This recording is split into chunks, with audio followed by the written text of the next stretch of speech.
क्या आपको पता है किसी वेंचर को चलाने के लिए या किसी कंपनी को बड़ा करने के लिए या कोई भी उद्यम जो करते हैं उसमें सफल होने के लिए आपको क्या चाहिए? आप में से अधिकांश लोग बोलेंगे कि बहुत सारा पैसा चाहिए, बहुत सारी मेहनत करनी पड़ेगी, तो कोई कंपनी चलेगी, कोई वेंचर बड़ा होगा, कोई उद्यम अच्छा करेगा। पर मैं आपसे कहता हूं कि सबसे बड़ी चीज है वो है सही लोगों का साथ होना। यानी यदि आपके पास खूब सारा पैसा हो और लोग गलत हो साथ में आपके, तो आपकी कंपनी या आपकी दुकान या आपका जो भी बिजनेस है या जो भी आप उद्यम कर रहे हैं वो अच्छे से नहीं चलेगा। सपोज यदि आप एक डॉक्टर हैं, आपने एक हॉस्पिटल खोला है, हॉस्पिटल में आपने बहुत पैसा लगा दिया आपने, उसके बाद यदि जो है वो आपका स्टाफ वहां पे जो है पेशेंट की प्रॉपर केयर ना करता हो, प्रॉपर नर्सिंग ना होती हो, वार्ड बॉय ध्यान ना रखता हो, बाकी जूनियर डॉक्टर ध्यान ना रखते हो, तो अब क्या होगा? क्या आपका हॉस्पिटल में लोग आएंगे? नहीं आएंगे लोग के, क्योंकि उन्हें लगेगा कि नहीं भाई ये चीज ठीक नहीं है। तो इसका मतलब पैसे से ज्यादा इंपॉर्टेंट है व्यक्ति, है ना। मेहनत तो सब करते हैं, पैसा भी कई लोगों के पास होता है, लेकिन सही लोगों का साथ जो है वो कम लोगों को मिल पाता है। सही लोग वो होते हैं जो पूरी प्रतिबद्धता से, पूरी बुद्धिमानी से साथ मिलकर काम करते हैं। मैं हमेशा जब कभी बात निकलती है, हम लोगों के बीच बात होती है, तो मैं हमेशा बोलता हूं कि देखो भाई, तुम सभी लोग, मेरा पूरा स्टाफ जो है, मिलता हूं कि आप सभी लोग जो है मेरे लिए काम नहीं कर रहे हो, आप बायोमेंटर्स के लिए काम कर रहे हो, आप हजारों बच्चों के लिए काम कर रहे हो। मैं अपने पूरे स्टाफ से हमेशा ये बोलता हूं कि मैं भी बायोमेंटर्स का एक एम्प्लॉई हूं, तुम भी बायोमेंटर्स के एम्प्लॉई हो और अपने मालिक हैं। हजारों बच्चे जो पढ़ रहे हैं उनके लिए हम मेहनत कर रहे हैं, उनके आकांक्षाओं पर, उनकी उम्मीदों पे खरा उतरने की हम कोशिश कर रहे हैं। ठीक है, वही हमें करना है। और हम सभी लोग जानते हैं कि अकबर जो है, उनका जब भी हम नाम लेते हैं अकबर का, तो आपके सामने एक नाम अपने आप आता है, वो है बीरबल। आपने सुना होगा कि अकबर के साथ हमेशा बीरबल का नाम ले आता है। आज यदि आप किसी किताबों की दुकान में जाएंगे, अकबर बीरबल की कहानियां आपको जो है अलग से वॉल्यूम मिल जाएगा। बहुत सारी कहानियां हैं, फनी स्टोरीज हैं, बहुत सारी इंस्पायरिंग स्टोरीज हैं, बहुत सारी बुद्धिमत्ता वाले किस्से आपको वहां पर सुनने मिल जाएंगे। आपको उन बुक्स के अंदर लिखा हुआ है। कहते हैं कि अकबर की सफलता का सबसे बड़ा कारण था कि अकबर ने जो है दो बड़े काम किए। उसने एक तो सबसे बुद्धिमान लोगों को चुना उसने और अपने दरबार में लेकर आया उनको, उसे बोलते हैं नवरत्न।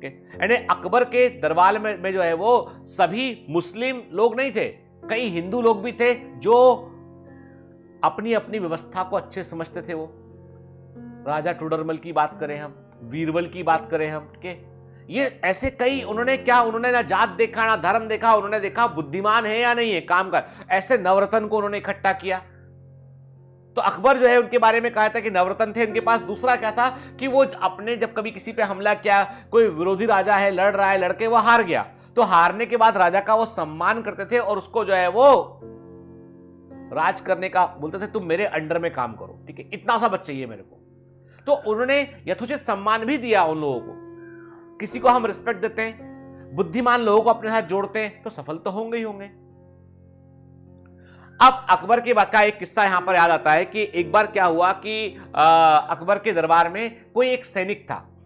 उस सैनिक ने कुछ गलती कर दिया। अब पहले के जमाने में राजा महाराजा ऐसे हुआ करते थे कि कुछ गलती हो गया, छोटा मोटा गलती हो गया, तो उन्होंने कहा भैया प्राण दंड, ये वाला दंड ना वो वाला दंड के। अरे पहले कोई ऐसा था, मतलब कानून क्या है, पहले जो मन में आया वो कानून। तो एक दिन एक सैनिक ने कोई गुस्ताखी कर दिया, राजा को अच्छा नहीं लगा। उन्होंने जो है वो भरे दरबार के सामने बोला कि भाई ये सैनिक ने ये वाली गलती की, बताओ क्या सजा दी जाए। ऐसी सजा दो जिससे ये मर जाए। पर चूंकि सैनिक है तो हम इस पर हमला नहीं करेंगे, तलवार से नहीं मारेंगे इसको तीर से नहीं मारेंगे, हम इसको ऐसी तरीके से मारेंगे कि जो है ये मर जाए बस, लेकिन हमला ना हो, हमारा सैनिक है। लोगों ने बोला हम गलती क्या की? अरे कुछ नहीं, एक गिलास पानी मंगाया, पानी ऐसा लेके आया कि गिलास साफ नहीं था, हमको बदबू आई, हम पिए पानी तो हमको बड़ा अजीब लगा, तो हम इसको अजीब चीज खिला के मार देंगे। लोगों ने बोला एक काम करो साहब, इसको चूना चटा दो। चूना होता है ना, चूना, जीभ कट जाती है चूना खा लो तो।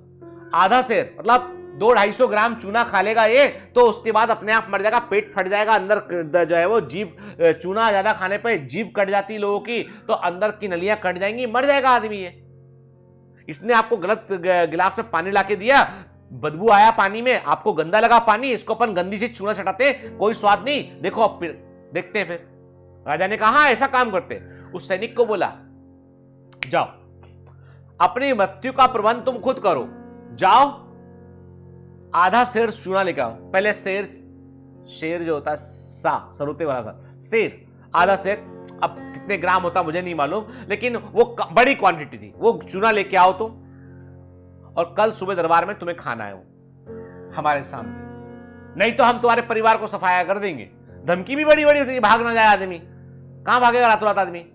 तो वो बेचारा सैनिक गया, ढूंढा, तो वो एक दुकानदार के पास गया। उस दुकानदार से उसने बोला कि आधा शेर चूना चाहिए। दुकानदार बोला कि इतना सारा चूना तुम क्या करोगे? अरे चूना तो डब्बी में छोटा थोड़ा थोड़ा लिया जाता चूना। बोला नहीं साहब, मेरे साथ क्या हुआ, मेरे से गुस्ताखी एक हो गई, तो बादशाह ने बोला है कि वो मुझे चूना खिलाएंगे, और ये मेरी चूना नहीं है, ये मेरी मृत्यु का सामान है। दुकानदार को बड़ा दुख हुआ। उसने कहा अच्छा ऐसा, तुमको चूना खा के मरने को बोला? उन्होंने कहा।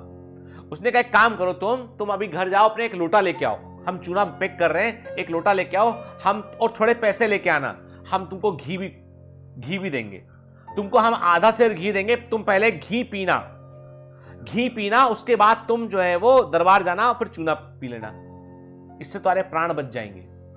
अब मरता क्या ना करता, वो आदमी अपने घर गया, पैसे लेके आया, लोटा लेके आया, लोटे में घी लिया, उसने चूना लिया एक पैकेट में उसने, और दरबार में जाने के पहले उसने जैसा कहा था उस दुकानदार ने, उसने काफी सारा घी मुंह में लिया, उसको मुंह में रखा तो चपतरप घी हो गया, घी पिया, उसने पेट में चला गया है ना घी, उसने जो है वो पिया। उसके बाद दरबार गया, दरबार में बादशाह ने कहा चलो खाना शुरू करो चूना खाया उसने। चूना खाने के बाद बोला साहब अब तो मैं मर जाऊंगा, तो मुझे घर जाने दो आप, ताकि मैं अपने बीवी बच्चों को देख लूं। चूना खाया,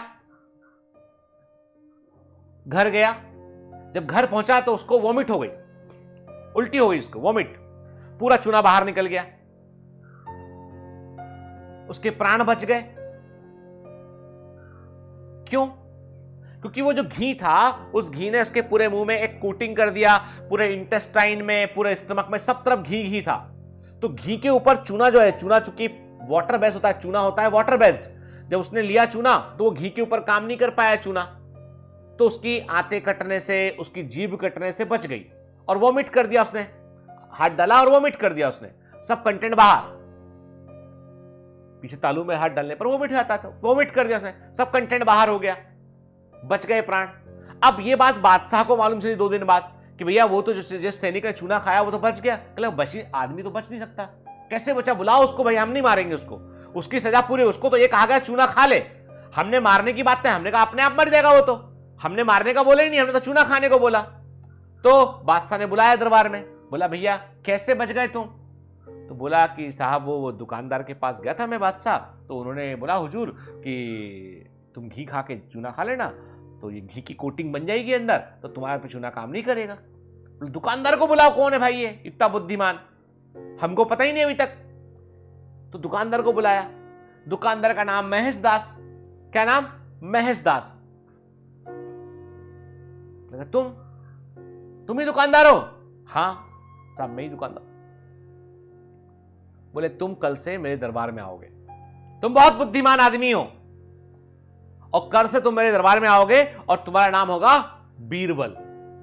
बुद्धि का बल जिसके पास है, जो वीर है, बुद्धि का बल जिसके पास है, तुम्हारा नाम वीरबल होगा, और कल से तुम मेरे दरबार में आके बैठोगे। दुकान बंद तुम्हारी, सब दुकान हमने खरीद ली है, बात खत्म हो गई, जितना पैसा चाहिए वो तुम हमसे ले लो, अब दरबार में आके बैठो, जो हमारे लिए काम करना आपके।